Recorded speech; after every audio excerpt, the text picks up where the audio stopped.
أشهد أن لا إله إلا الله وحده لا شريك له وأشهد أن محمدا عبده ورسوله أما بعد فأعوذ بالله من الشيطان الرجيم بسم الله الرحمن الرحيم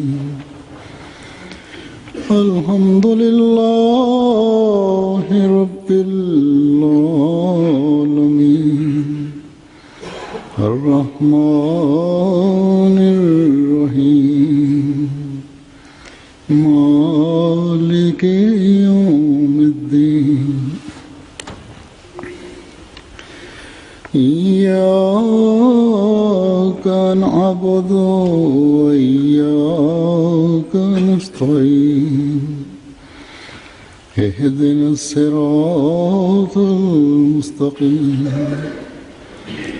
صراط الذين أنعمت عليهم غير المغضوب عليهم ولا الضالين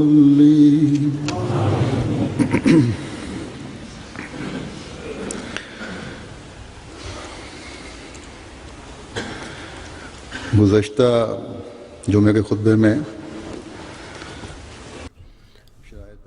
geçen cuma hutbemde ben biat şartlarıyla ilgili olarak ben cemaat fertlerine bir Ahmedi'nin sorumluluklarına dikkatlerini çekmiştim.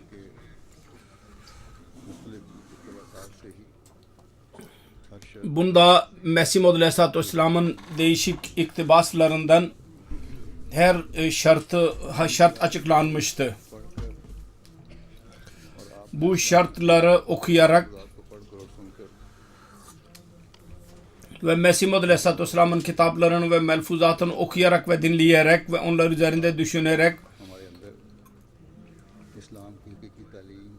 Mesih Maud Aleyhisselatü Vesselam'ın içimizde İslamiyet'in gerçek talimatını aramıza dahil ederek, içimize dahil ederek bizim inançlarımızı ve amelimizi ıslah etmek istiyordu ve böylece bizde inkılabi ve bazı değişiklikler yaratmak istiyordu. Bu anlaşılıyor bundan. Çünkü bu olmadan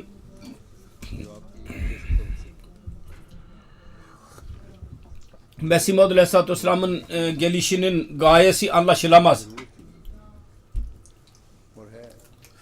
O da zamanın ihtiyacı idi ve ihtiyacıdır da. Onunla insan Allah-u Teala'ya yaklaşabilir. Bir yerde Mesih Maud Aleyhisselatü Vesselam der ki bu cemaatten Allah-u Teala şunu istemiştir ki ve bana da açmıştır ki takva azalmıştır. Bazı Müslümanlar maalesef hayasızlığa girmişlerdir açık olarak ve günah hayatını yaşıyorlar ve bazılar bir pislik mutlaka amelleriyle birlikte bulundururlar. Fakat onlar bilmezler ki eğer iyi bir yemeğe az bir zehir katılırsa, girerse bütün yemek zehirli olur. Bazı kimseler küçük küçük günah gösteriş vesaireyi ki onların detayları çok ince olur, bunlara katlanırlar. Gerçi zahiri olarak anlarlar ki onlar çok dindar insanlardır. Ancak kibir, gösteriş ve küçük küçük günahlara katlanmışlardır. Bunlarda arifane bir büyüteç ile görülebilir. Allah-u Teala irade etmiştir ki dünyaya takva ve pak oluşunun örneğini göstersin. Onun için bu gayeyle bu cemaati oluşturmuştur. O pak olmamızı ister. Ve pak bir cemaat oluşturmak ister Allah-u Teala. Bu onun menşeidir.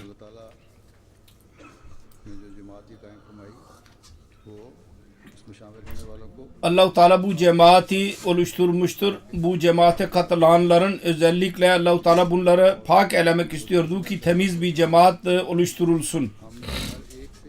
Ve Mesih Maud Aleyhisselatü Vesselam aramızdan her birimizden istiyordu ki bu arifane büyüteçle kendi nefsimizi inceleyelim. Kendi nefsimizi muhasebe edelim. Onu görelim. İnanç hatalarımızı ıslah etmekle kalmayıp her çeşit en küçük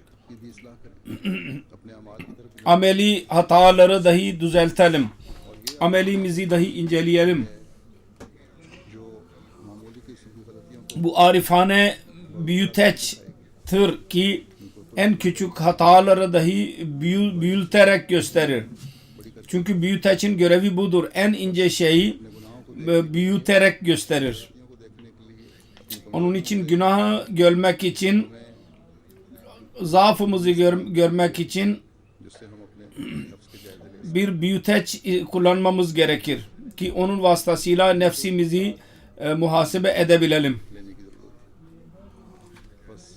Bu düşünceyle kendimizi yoklamamız gerekir.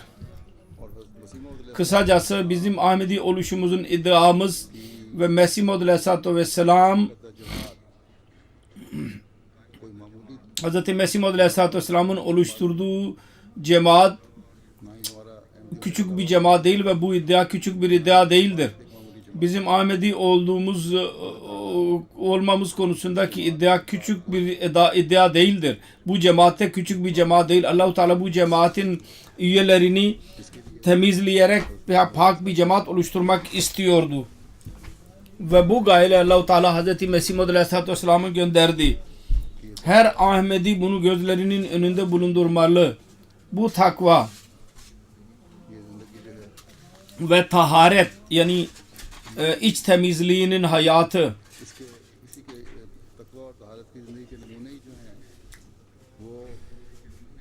bunun örnekleri inkılabi değişiklik yaratabilirler. Ve bu inkılabi değişiklik bizim itikadımızı ıslah etmemiz ve amelimizi ıslah etmemize bağlıdır. Yalnız inançlarımızı düzeltmek yeterli değil, faydalı değil. Amellerimizi mutlaka ıslah etmeliyiz.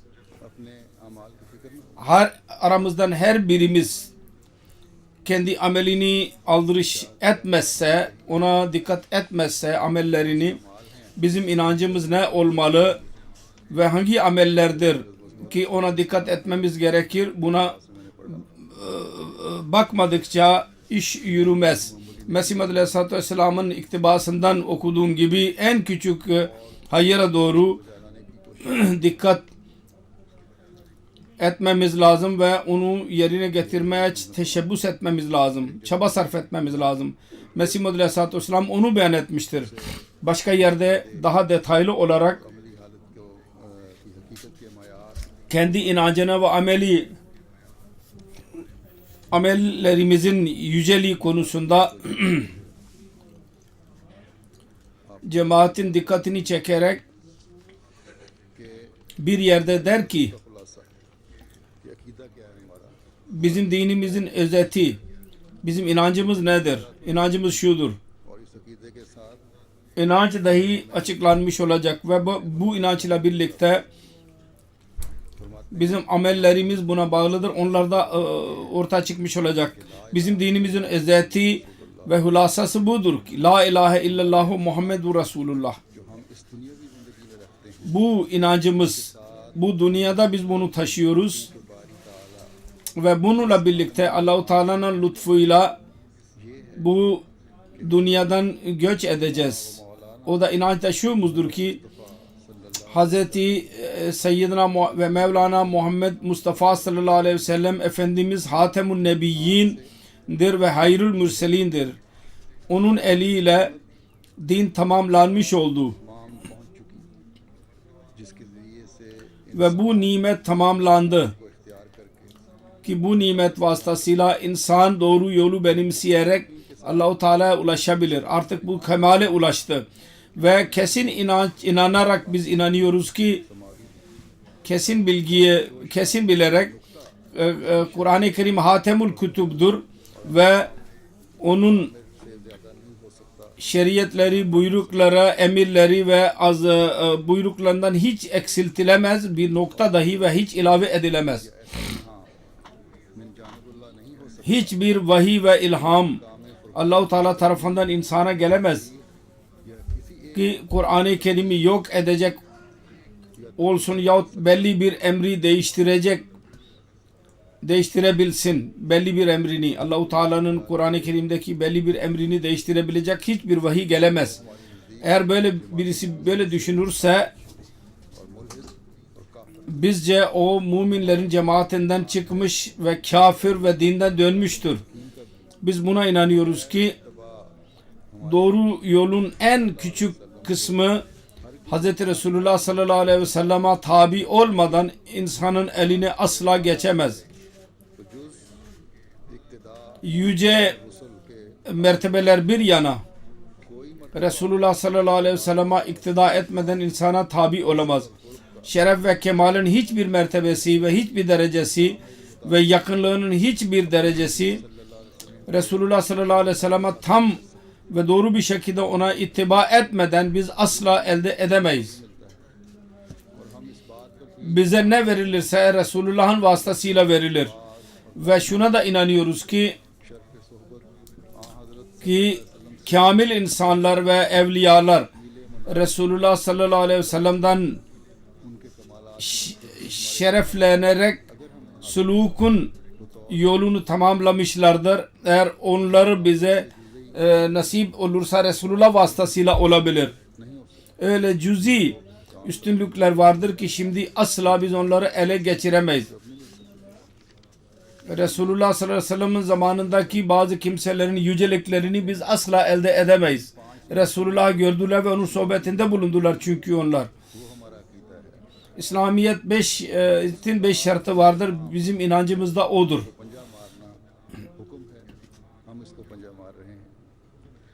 Kur'an-ı Kerim'i okumak farzdır. Biz de onu okuyoruz. Hz. Ömer Faruk radıyallahu anh gibi hasbuna kitabullah diyoruz. Hz. Ayşe radıyallahu anha gibi ihtilaf ve ayrılık konusunda Kur'an ve hadis arasında bir ayrılık olursa Kur'an'ı tercih ederiz. Hadis üzerinde Kur'an yek tutulur. Özellikle hikayelerde ve biz şuna da inanıyoruz ki Allah dışında hiç ibadete layık bir yoktur. Ve Hz. Muhammed Mustafa sallallahu aleyhi ve sellem onun Resulü ve Hatemul Enbiya'dır. Ve inanıyoruz ki melekler haktır. Ve ölülerin dirilmesi haktır. Ve hesap günü haktır. Ve cennet haktır ve cehennem haktır. Ve inanıyoruz ki Allah-u Teala Kur'an-ı Kerim'de her ne buyurduysa ve bizim Peygamberimiz sallallahu aleyhi ve sellem her ne buyurduysa onların hepsi haktır. Ve inanıyoruz ki her kim bu şeriyetten bir zerre eksiltirse yahut ilave ederse yahut farzları terk ederse ve ibahatın yolunu açarsa, yani istediği vakit halal ve harama karar vermeye başlarsa, onun temelini atarsa, öyle birisi imansızdır ve İslam'dan dönmüştür. Ve cemaatimize nasihat ederiz ki kalbin içtenliğiyle La ilahe illallah Muhammed Resulullah'a inansınlar ve bunun üzerinde ölsünler ve bütün peygamberler ve bütün kitaplar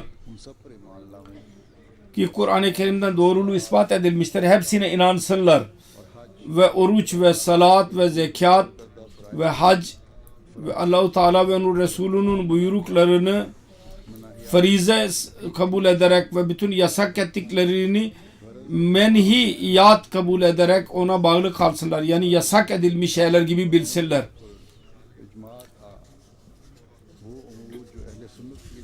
Salaf-ı salih hangi şey üzerinde ictima ise ehl-i sünnetin icmai düşüncesiyle icma kabul edilirse onların hepsini kabul etmek gerekir. Ve bir dinimiz budur. Gök ve yer buna şahit olsun. Sonra Allah-u Teala'nın zatı dışında her şey fanidir diyerek beyan etti ki Hz. İsa Aleyhisselam dahi bir insan idi. Allah'ın nebisiydi, Resulü. Ve onun dahi belli bir vefattan sonra ölmesi gerekliydi. Tabii ki Allah-u Teala çarmıhtan ölmekten onu kurtardı. Ve çarmıhtaki yaralılardan şifa verdi ve ondan sonra hicret etti ve Keşmir'de öldü. Kısacası Hz. İsa Aleyhisselatü Vesselam'ın vefat etmiş olması konusunda diyor ki ben Hz. Mesih Aleyhisselam'ı ölmüş ve ölülere girmiş inanıyorum ve onu biliyorum. Ve onun ölmüş olduğuna inanıyorum. Niye inanmayayım? Benim Mevlam, benim peygamberim Allah-u Teala Kur'an-ı Kerim'de onu müteveffalar arasına sokuyor. Ve bütün Kur'an'da bir yerde onun hayret verici bir hayat ve tekrar gelişinden bahsedilmemiştir.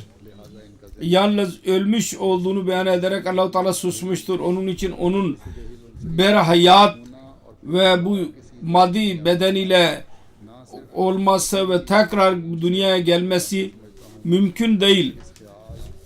Kur'an'a aykırıdır ve benim ilhamıma da aykırıdır.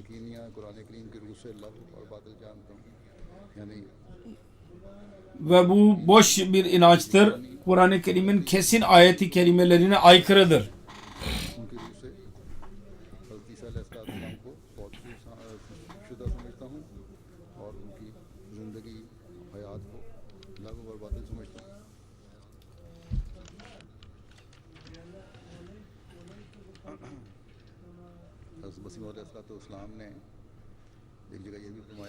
Hz. Mesih Mevud Aleyhisselam bir yerde dedi ki inanç bakımından sizinle diğer Müslümanlar arasında bir fark yoktur.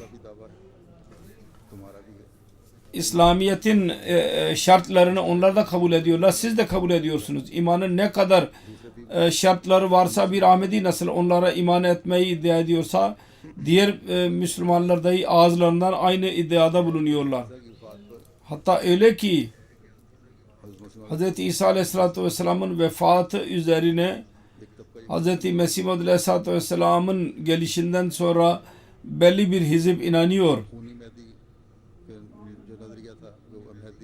Sonra kan akıtacak olan bir Mehdi vardı. İnsanları öldürecek ve ıslah edecek. Bu inanç hakkında da şimdi düşünceler değişmiştir. Geçen Cuma'dan önceki Cuma'da ben eshabların bazı hadislerinden bahsettiydim. Bir sahabi Mevli Muhammed Hüseyin Batalvi'ye sordu. Siz kanlı Mehdi'yi inkar etmişsiniz ve insanlara başka bir şey söylüyorsun ama ve inkar ediyorsun. Hz. Mesih Maud Aleyhisselatü Vesselam diyor ki kanlı Mehdi gelmeyecek, ona itiraz ediyorsun. O dedi ki git sen Mirza Bey'e beyat edeceksen beyat et, benim düşüncem budur. Yani bu inat devam ediyor. Mesih Maud Aleyhisselatü Vesselam'ın aleyhinde diyecekler kanlı Mehdi gelecek ve Mesih gelecek. Ancak birçok insanlar var ki düşünceleri değişmiştir. Hz. Mesih Maud Aleyhisselatü Vesselam'ın gelişiyle Müslümanlar arasında bazı inançlarda dahi ıslah edilmiştir. Hz. Müslim Mevud radıyallahu anhu belli bir hutbesinde bundan 76 sene önce inanç ve ameli ıslah konusu üzerinde bir hutbe değil birkaç hutbe verdiydi. Üst üste.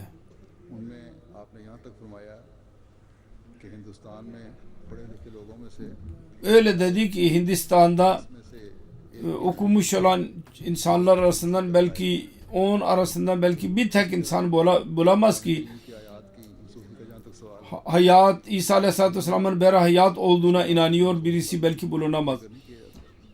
वो शिद्दत नहीं पाई जाती। Kur'an-ı Kerim'de mesela nasih ve mensuktan şimdi bahsedilmez. Eski şiddet artık yoktur.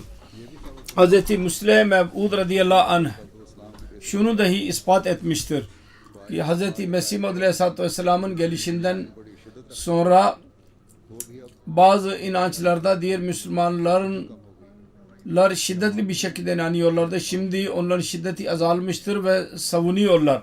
Ya kabul ediyorlar ya da susuyorlar. Ve bugüne kadar bu böyledir. Aksine hatta bazı ulemalar ve Arap bilginler cihadi kuruluşların ve teröristlerin aleyhinde söyleme biliyorlar. Hatta cihad, bugünkü cihad yanlıştır diyor demeye başlamışlardır. Bu düşüncelerdeki değişiklik ki onlar temel inanç diyorlardı. Şimdi onlarda değişiklik oluşmuştur. Bu da Hz. Mesih Maud aleyhissalatü vesselamın iddiasından sonra onlar arasında okumuş insanlar dünya ile alakaları vardır. Onlar kabul ediyorlar. Cihad konusunda ki bu doğru değil. Bu değişiklik Mesih Maud aleyhissalatü vesselamın zuhurundan sonra ve cihadı tam olarak izah etmesinden sonra beyan etmiştir. İster Ahmediye cemaatine katılsınlar ister katılmasınlar. Bu da şunun delilidir ki Ahmediye cemaatinin inançlarına gelince yabancılar dahi onlardan büyük bir kısmı bunu kabul etmeye mecburdur. Şimdi en fazla şuna üzerinde tartışıyorlar ki Mesih Maud aleyhissalatü vesselamın yeri peygamber midir değil midir? Bu da inşallah Teala bir gün buna da karar verilmiş olacak. Aynı şekilde bizim cemaatimizin genel talimatı ve inançları anlamak istemiyorlar ve inat gösteriyorlar. Delil yok onların elinde. Bizim inançlarımıza gelince cevapsız kalınca öldürmeye kalkışıyorlar ve dövüyorlar Müslümanlar, Ahmedileri. Pakistan'da ve Hindistan'ın bazı yerlerinde bu devam etmektedir. Bu böyle. Bu da şunun delilidir ki onların elinde bizim inançlarımızı yanıltabilecek ne Kur'an'dan bir delil var ne de akıldan bir delil kesinlikle yoktur.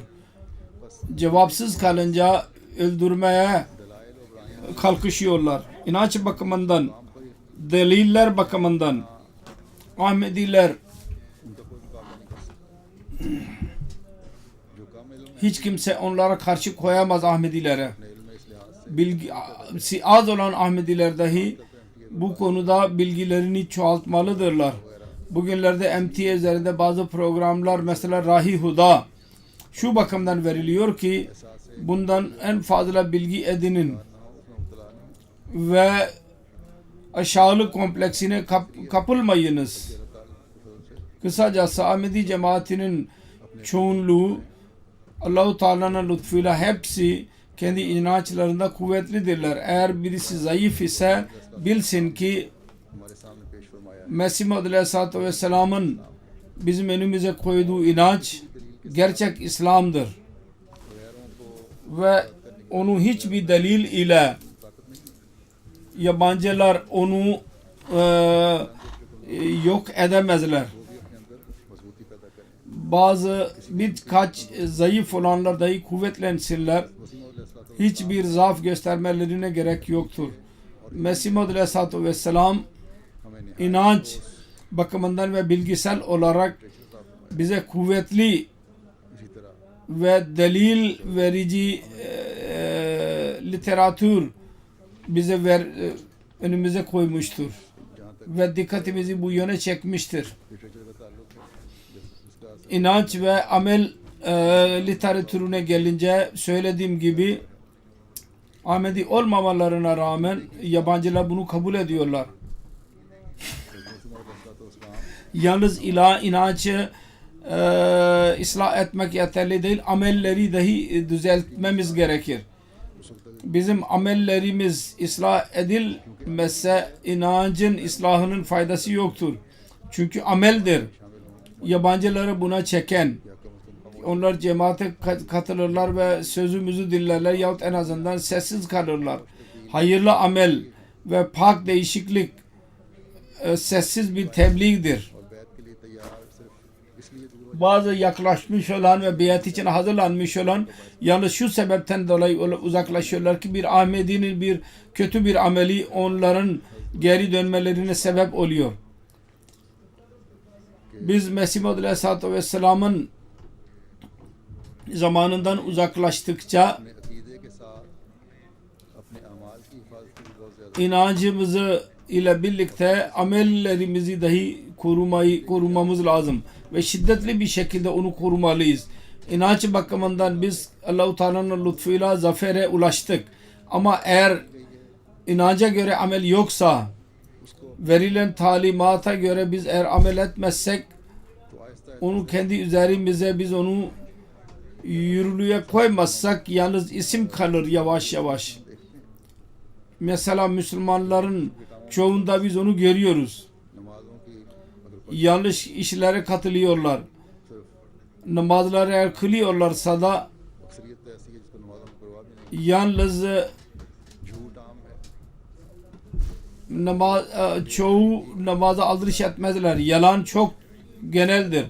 Hayasızlık şimdi çok açık yapılmaktadır. Geçen günlerde yabancı bir Ahmedi ile karşılaştım. Gayri Ahmedi dedi ki ben anlayamıyorum. Bu teröristler ve İslamiyet'i iddia edenler değişik yerlerde İslamiyet'in sevgisi adına saldırıyorlar ve İslami nizamı yürürlüğe koymak istiyorlar. Okullara saldırırlar. Masum kadınları ve çocukları öldürürler. Ancak ben Pakistan'a gittim. Gördüm ki İslamabad'da bir ana caddede bir fabrika vardı. İçki hazırlayan. Ona asla saldırmamışlardı bu teröristler. Halbuki açıktır. Aynı şekilde dedi ki televizyon kanalları vardır. Fuhuş ve açık programlar Pakistan'da da vardır ve diğer Müslüman programlarında, kanallarında da vardır. Bunlar aleyhinde kimse ses çıkarmaz ve bunlara saldırmaz. Kısacası İslamiyet'i sevenlerin ameli durumu böyledir. Resulullah sallallahu aleyhi ve sellem içki hazırlayan, onu evlerinde bulunduran, satanlar, içenler ve içirenlerin hepsini lanet etmiştir. Bu lanet, onlar buna aldırış edebilirler, kabul ederler. Evet, orada fabrikalar vardır, içki fabrikaları, ama bir Ahmedi'nin kelime şehadeti getirmelerine aldırış edemezler. Ona tahammül edemezler. Kısacası söyleyebilirdim ki biz dahi bu toplumda yaşıyoruz ve biz de bundan etkilenebiliyoruz. Onun için dikkatli davranmamız gerekir. Mesih Maud Aleyhisselatü Vesselam'ın geliş gayesini anlayarak ameli durumlarımıza dikkat etmemiz gerekir. O zaman biz dikkatin şartlarını yerine getirebiliriz. Özellikle büyüklerin küçükler üzerinde mutlaka gözetici olmaları lazım. Ve küçükler ve gençler dahi dikkatli davranmaları, kendileri dahi. Bugünlerde düşman evlere girerek ahlaksız hareketleri yaparak her birimizin ahlakını bozmaya çalışmaktadır. Söylediğim gibi televizyon kanalları ahlak ve hayırlı amellerin zaviyelerini değiştirmiştir. Aynı şekilde internet var ve diğer şeyler vardır. Bunlar aleyhinde eğer biz cihad başlatmazsak hep birlikte amellerimizi ıslah etmek bir yana şeytanın amellerine düşmüş olacağız. Onların kucağına düşmüş olacağız. Ve bundan kurtulmak için başka bir yol yoktur.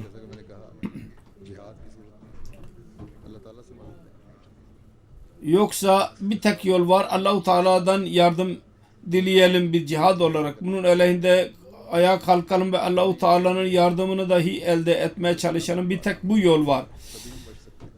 Onun için Allahu Teala'ya dua etmemiz gerekir. O zaman kurtulabiliriz. Yalnız bu kadar söylemek yeterli değil ki ben bir tek Allah'a inanıyorum. Bir tek Allah ile alaka kurmamız gerekir ki bu şeytani saldırılardan kurtulabilelim. O da bizim evlerimizin içine kadar ulaşmıştır. Yoksa bu kötülüklerden ve hastalıklardan kurtulmanın bir yolu yoktur. Bir büyüğün bir öğrencisi vardı. Tahsilini tamamlayınca geri dönmek istiyordu. Onun hocası öğrencisine dedi ki senin gideceğin yerde şeytan var mı? Öğrenci dedi ki şeytan her yerde var efendim. Her yerde vardı tabii ki. Nerede yok?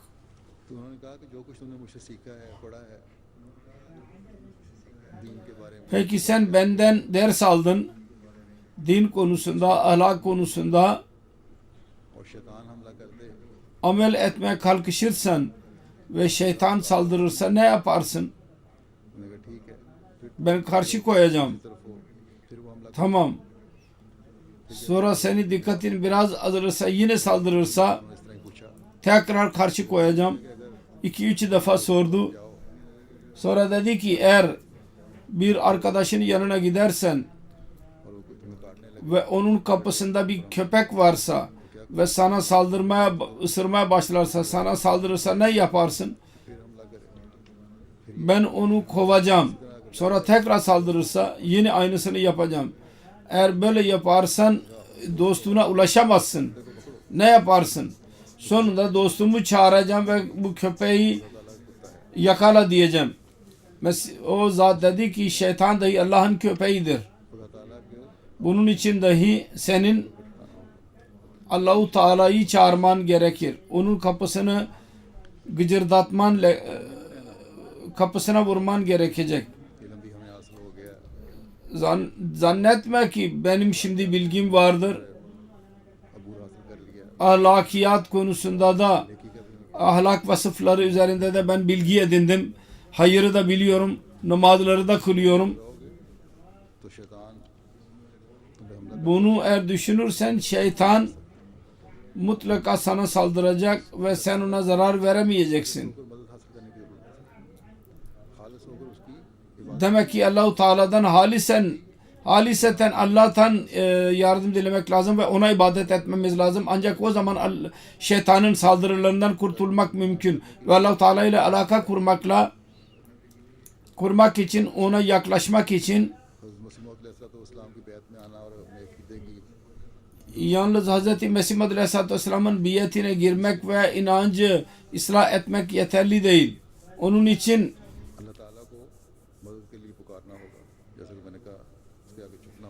Allah-u Teala'ya çağırmak lazım.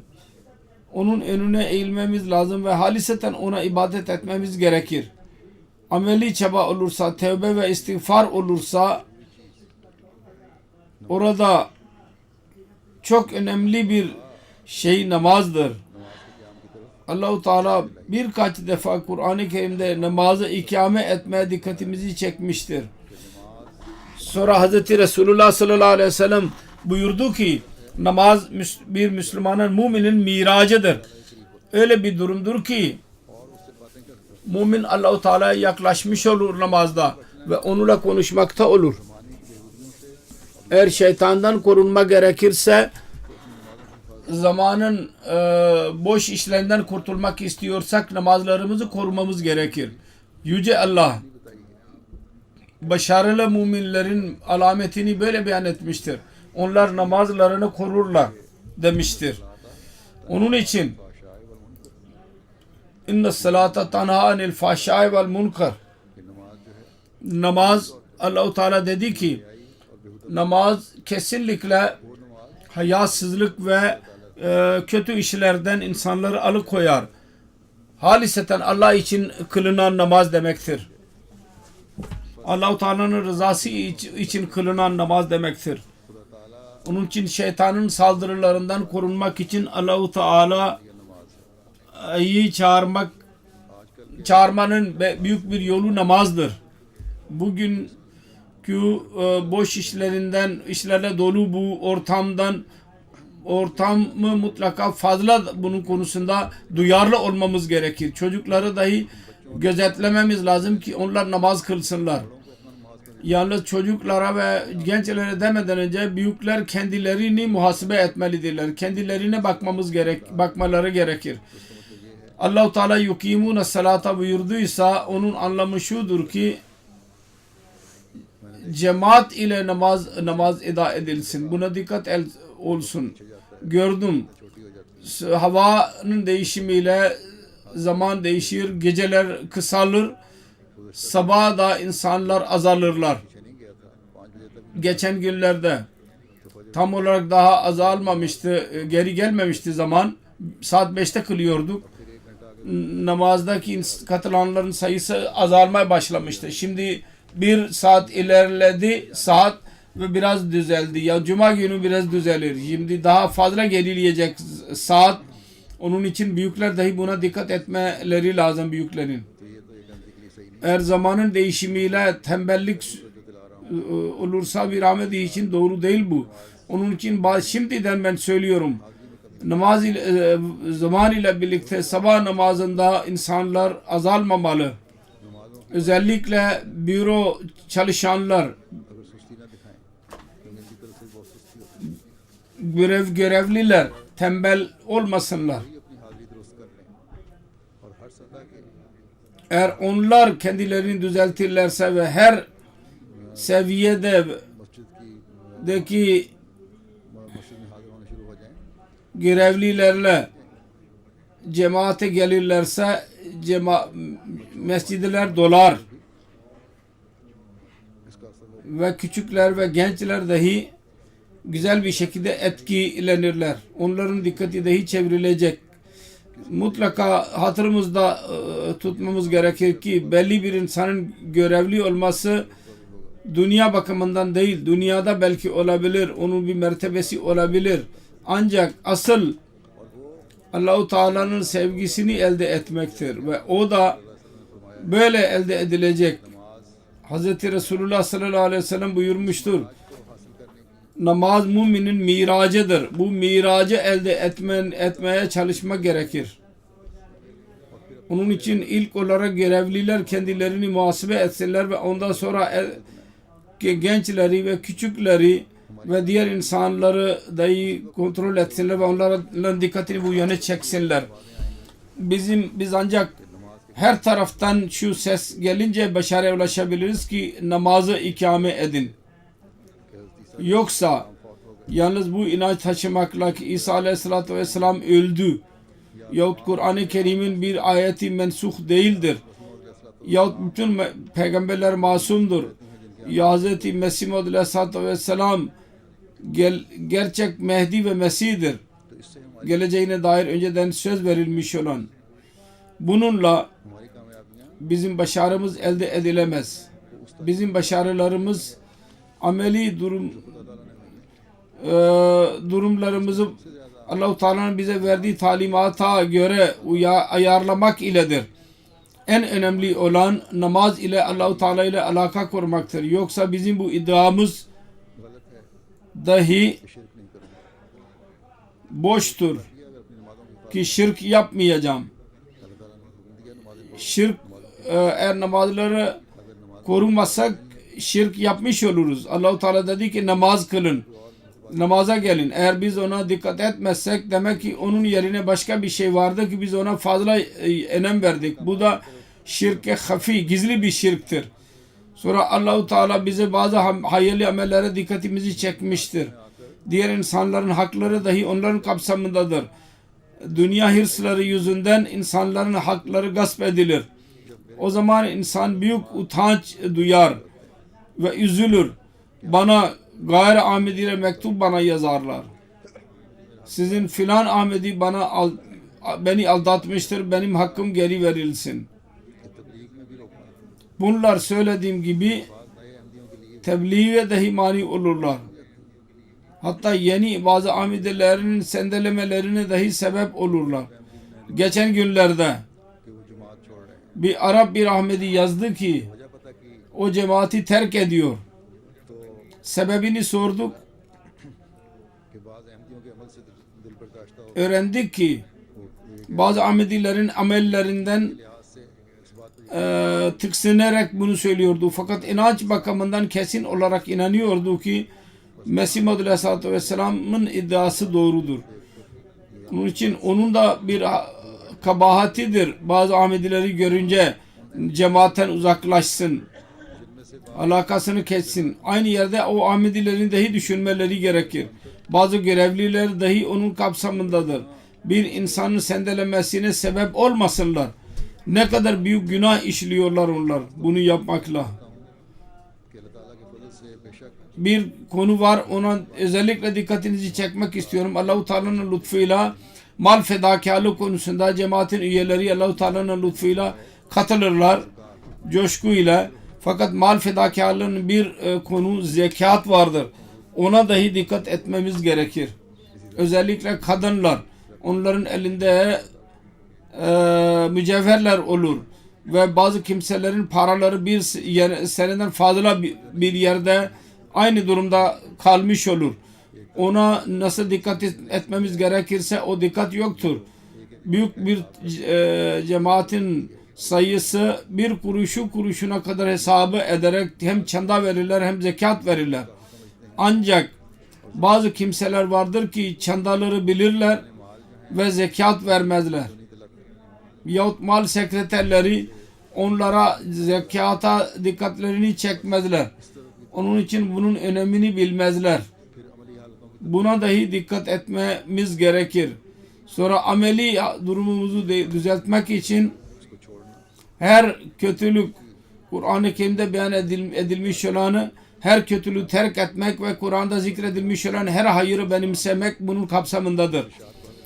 Hz. Mesih Maud Aleyhisselatü Vesselam'ın bu buyruğunu daima gözlerimizin önünde bulundurmalıyız. Ki Kur'an-ı Kerim'in 700 buyruklardan bir tanesini dahi yok saymayalım.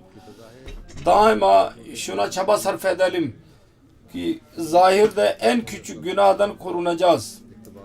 Başlangıçta Mesih Maud Aleyhisselatü Vesselam'ın bir iktibasını okuduydum. Onda şuna dikkatimizi çekmiştir. En küçük günahlara katıllanarak demeyiniz ki bunlar günah değildir. Zahirde siz onu göremiyorsunuz. अपनी आरफाना खुर्दबीन इस्तेमाल करके देखो। Fakat o günahları arifane büyüteç kullanarak onu kullanın. Muhasebe ediniz. Kendiniz de arayınız. Acaba günah mıdır değil midir? Gösterişin örneği Mesih Maud Aleyhisselatü Vesselam vermiştir. Şimdi bu genellikle hiç kimse onu göremeyecek. इंसान को पता लग जाता है अगर वो अपना जायजा ले हकीकत पसंद बन के Bir insan kendisi eğer kendisini muhasebe ederse bunu öğrenebilir.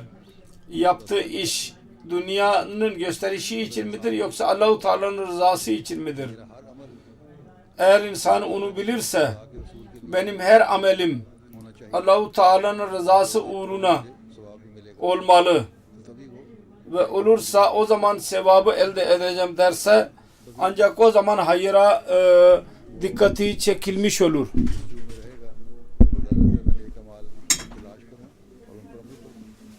O zaman en fazla hayırlı ameller yapacağım diye arayacak ve bu olursa ne gösteriş olacak ne de diğer kötülükler olacak.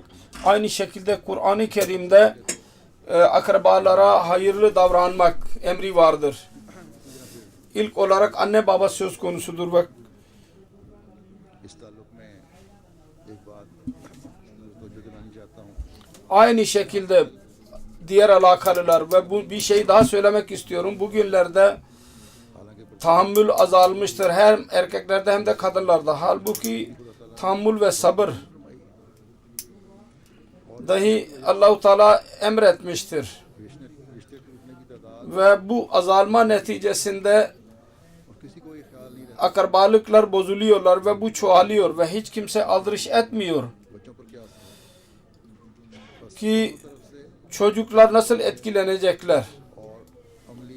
Her iki taraftan takvada azalma var ve amellerin zaafı söz konusu olur.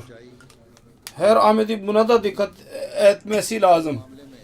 Bizim doğruluğumuz insanla biz her konuda doğruluğu gösterirsek o zaman diğer insanlar bunu da görecekler. Eğer kişisel işlerimizde biz bencil davranırsak biyete girdikten sonra ameli ıslahın sözü vardı, biz onu yerine getiren olmayacağız. Kur'an-ı Kerim der ki eğer doğruluk için anne babanız kendiniz aleyhinde ya akrabalarınız aleyhinde dahi şehadet etmeniz gerekirse şehadet edin. Ancak fiilen bizim yolumuz bundan başka olursa hangi inkılap yaratacağız biz? Ben adaleti yerine getirmek için yabancılara şunu da söylüyorum ve iddia ediyorum ki Ahmediye cemaati gerçekten gerçek talimatına bağlı ise eğer yabancı birisi Ahmedi'nin amelinin bunun dışında ise nasıl etkilenecek benim sözümden? Öyle Ahmediler Ahmediye tebliğin yolunda manidirler, engeldirler. Kendilerini muhasebe etmeleri gerekir. Muhasebe etmemiz lazım. Aynı şekilde birçok buyruk vardır. Kısacası ameli ıslah bizim her bakımdan, her yönden kendimizi muhasebe ettiğimiz zaman tamamlanmış olacak. Kötülüğümüzü görelim. Ameli olarak ıslah edilirse o zaman anlayacağız ki biz Mesih Muhammed Aleyhisselatü Vesselam'ın biyetinin hakkını vermeye çalıştık. Yoksa yalnız inanmakla Mesih Muhammed Aleyhisselatü Vesselam'ın bütün inançlarına inanmakla bir kısmına inanan olduk. Fakat bir kısmını bıraktık ki o da çok önemlidir. Onun için söylediğim gibi en küçük hayıra dahi bağlı kalmamız gerekir. İnsan bilmez ki en küçük hayır nedir ve en büyük hayır nedir. Hadislerden anlaşılıyor ki bir hayır bir insan için küçüktür ve öbür için büyüktür. Yahut onun tanımı değişiktir. Mesela bir sahabi sordu. Ya Resulallah, büyük hayır nedir? Resulullah sallallahu aleyhi ve sellem buyurdu ki cihad, Allah-u Teala'nın yolunda cihad etmek büyük hayırdır. Başka bir zamanda başka bir sahabi sordu. Büyük hayır nedir? Resulullah dedi ki anne babaya hizmet etmek. Başka bir yerde başka bir sahabi sordu. Ya Resulullah sallallahu aleyhi ve sellem büyük hayır nedir? Dedi ki teheccüd namazına kalkmak. Teheccüdün nafile namazını kılmak. Böylece değişik şekillerde değişik buyruklarına dikkatlerini çekmiştir. Onun için hayır 3 yahut 3'ten fazla olamaz. Değişik insanların dikkatini onların zaafına göre dikkatlerini çekmiş olacak. Hayır bir tek olmalı. Fakat Resulullah sallallahu aleyhi ve sellem'in yanında bir insanda bir eksiklik varsa bunun için en önemli olan da odur. Eğer bir insana anne babaya hizmet etmiyorsa yahut kız ailesinin hakkını vermiyorsa onun için dinin hizmeti büyük hayır değil. Belki aynı hizmet kişisel olarak dahi belki gösteriş için belki yapmış olabilir. Onun için ailesi onun karakterinden şikayetçi ise ve onlar görevli iseler dinin hizmetinin sevabını elde etmek için anne babaların ve çocuklarının ailesinin hakkını dahi vermeleri lazım. Eğer birisi çanda veriyorsa ama namazlarda tembel ise nafile namaz kılmıyorsa onun için hayır namaz ve nafiledir ibadetler. Aynı şekilde birçok hayır vardır. Bir insan için küçüktür, diğer insan için büyüktür. Onun için küçük ve büyüklerin bir fihristi yoktur. Mesih Muhammed Aleyhisselatü Vesselam dahi gösterişin örneğini ileri sürmüştür. En küçük günah mesela riya, gösteriş. Burada dahi bundan murat budur. Küçük görünen günah büyük günah olur. Namaz kılmak sevap işidir. Allah-u Teala'ya yaklaştırır insanı. Dinin miracıdır. Ancak gösteriş için kılınan namaz kabul edilmezler. Hatta geri çevirilirler. Aynı şekilde bir insan namaz kılar, diğer insanların haklarını gasp eder. Onun namazı hayır değil. Diğer insanların hakkını verseydi daha iyi olurdu. Ve ondan sonra da namaz ederek onun sevabını da nail olabilirdi. Mesih Maud Aleyhisselatü Vesselam'ın bir iktibasını ben okudum. Mesih Maud Aleyhisselatü Vesselam'ın imanın şartlarını, İslam'ın şartlarını beyan etmiştir. Oruç dahi bir şarttır. Müslümanlar oruca dikkat ederler. Ama birçok oruç tutanlar öyledirler ki namaz kılarlar ama yalan, gıybet, küfür etmek vesaire iyi devam ettirirler. Resulullah dedi ki her kim namaz kılarlar bütün bu işleri yaparsa Allah-u Teala'nın yanında onun orucu oruç değildir. Orucun sevabına dahi nail olamadı. Asıl budur ki o amelleri Allah-u Teala'nın emrettiği gibi yerine getirelim. İnsanın hayatının her adımı dikkatli bir şekilde atılmalı. Haliseten Allah-u Teala'nın rızası yer tutulmuş olsun. İnanç kuvvetli olursa ama amel dahi ıslah edilmiş olsun ki insan görsünler ki bir Ahmedilerle diğerler arasında ne fark vardır. Bunu daima gözlerimizin önünde bulundurmalıyız. Her çeşit kötülüklerden korunmamız gerekir. Her çeşit hayırlı benimsememiz gerekir. Ki fiilen kendimizde pak bir değişiklik yaratalım. Küçükler için örnek olalım. Gençlerimiz için örnek olalım. Evlerimizde eşlerimiz ve çocuklarımız için örnek olalım. Birlikte çalışanlar için bir örnek olalım. Fiili durumlarımızı her küçük her büyük öyle bir yüce mertebe ulaşsın ki her çeşit kötülüğün temeli yok olsun her bir aramızdan. Onun kökü yok olsun. Eğer cemaatin üyeleri arasından her birisi tam olarak ıslah etmeye çalışmazsak cemaate mutlaka bir kötülük bir tohumu mutlaka olacak. Ve mutlaka bitmeye zamanı gelince mutlaka çıkacak.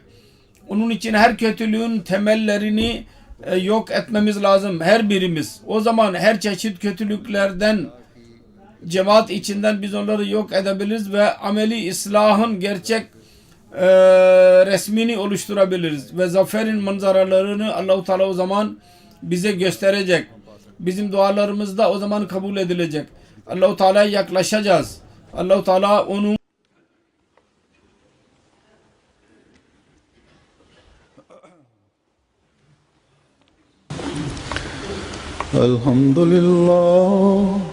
Elhamdülillah nahmaduhu ve nestainuhu ve nestağfiruhu ve nu'minu bihi ve netevekkalu aleyhi ve na'udzu billahi min şururi enfusina ve min seyyiati a'malina.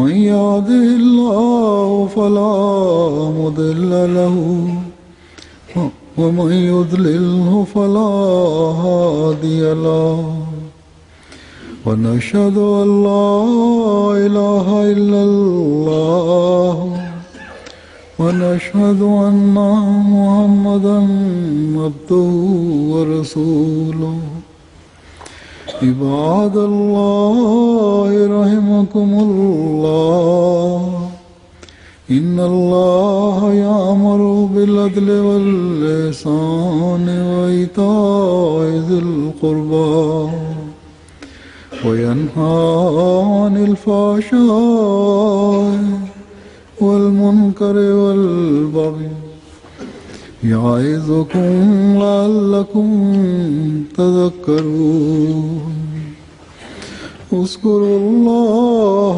يذكركم وادعوه يستجب لكم ولذكر الله أكبر.